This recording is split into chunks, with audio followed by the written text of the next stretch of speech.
de cette soirée de soutien pour les chrétiens d'Orient, et nous allons évoquer les persécutions des chrétiens d'Orient. Les persécutions représentent près des 3/4 des discriminations religieuses sur la planète. Selon les chiffres concordants de plusieurs organisations internationales, environ 150 millions de chrétiens seraient harcelés à des degrés divers pour le seul motif de leur foi, des harcèlements qui se terminent souvent par la mort. D'après l'association Portes Ouvertes, dont le représentant est là et avec qui nous converserons tout à l'heure, un chrétien dans le monde est tué en moyenne toutes les 5 minutes en raison de sa croyance.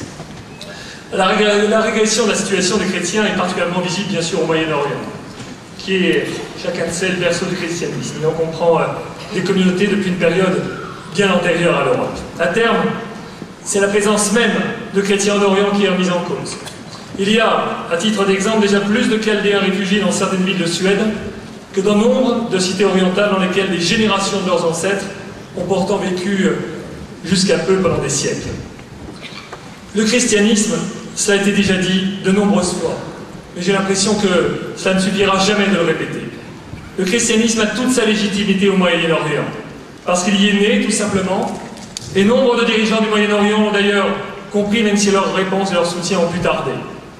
Aujourd'hui, pour reprendre la belle formule de l'écrivain Jean-François Colosibo, que je sais avec nous par la pensée, les chrétiens d'Orient sont un peuple errant et persécuté, et c'est justement de ces persécutions dont nous allons parler avec vous, Monseigneur Athanasios, à qui je demande de bien vouloir venir me rejoindre. Il est là.